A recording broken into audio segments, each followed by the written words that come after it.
കാസർഗോഡ് ജില്ലാ പഞ്ചായത്ത് നിർമ്മിച്ച കുട്ടികളുടെ സിനിമ പ്രേക്ഷകരിലേക്ക് എത്തുന്നു. പച്ചത്തേയം എന്ന് പേരിട്ടിരിക്കുന്ന സിനിമ ഗോപി കുറ്റിക്കോലാണ് തിരക്കഥ എഴുതി സംവിധാനം ചെയ്തത്. കുട്ടികളെ ദോഷകരമായി സ്വാധീനിക്കുന്ന ഘടകങ്ങളും അതിൽ നിന്ന് മോചിപ്പിക്കുന്നതിനുള്ള കുടുംബത്തിന്റെ ഉത്തരവാദിത്വവുമാണ് പച്ചത്തേയം എന്ന ചിത്രത്തിന്റെ പ്രമേയം.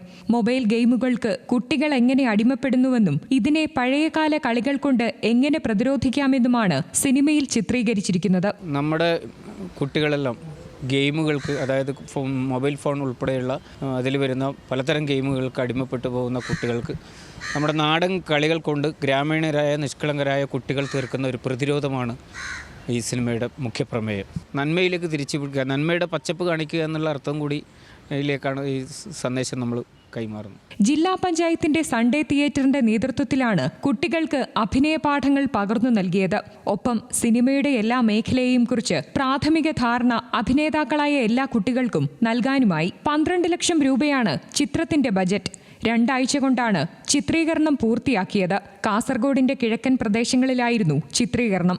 1 മണിക്കൂർ 40 മിനിറ്റ് ദൈർഘ്യമുള്ള സിനിമ തിയേറ്ററുകളിലും OTTയിലും പ്രദർശിപ്പിക്കും. നാട്ടിൻപുറങ്ങളിൽ സ്കൂളുകളിലും സഞ്ചരിക്കുന്ന തിയേറ്റർ എന്ന നിലയിലും പ്രദർശനം നടത്തും. നമ്മൾ 1 മണിക്കൂർ 40 മിനിറ്റ് ദൈർഘ്യമുള്ള ഒരു സിനിമ, അതും കുട്ടികളുടെ സിനിമ, കേവലം ഒരു ഹാളിലോ അല്ലെങ്കിൽ നമ്മൾ ഉണ്ടാക്കിയ ഒരു ചെറിയൊരു സംവിധാനം വഴി സമൂഹത്തിൽ എത്തിക്കുന്നതിലുപരി തിയേറ്റർ വഴി തന്നെ റിലീസ് ചെയ്യണമെന്നൊരു ഉദ്ദേശം തന്നെ മെയിനായിട്ട് ഇത് എല്ലാവരും എത്തിക്കുക എന്ന ഉദ്ദേശത്തോടു തന്നെയാണ്. അനൂപ് ചന്ദ്രൻ, ഉണ്ണിരാജ് ചെറുവത്തൂർ, രാജേഷ് അഴീക്കോടൻ, CP ശുഭ, മധു ബേടകം, ശ്രീഹരി സജിത്ത്, പാർവണരാജ്, ധാർമിക് കാടകം തുടങ്ങിയവരാണ് അഭിനേതാക്കൾ.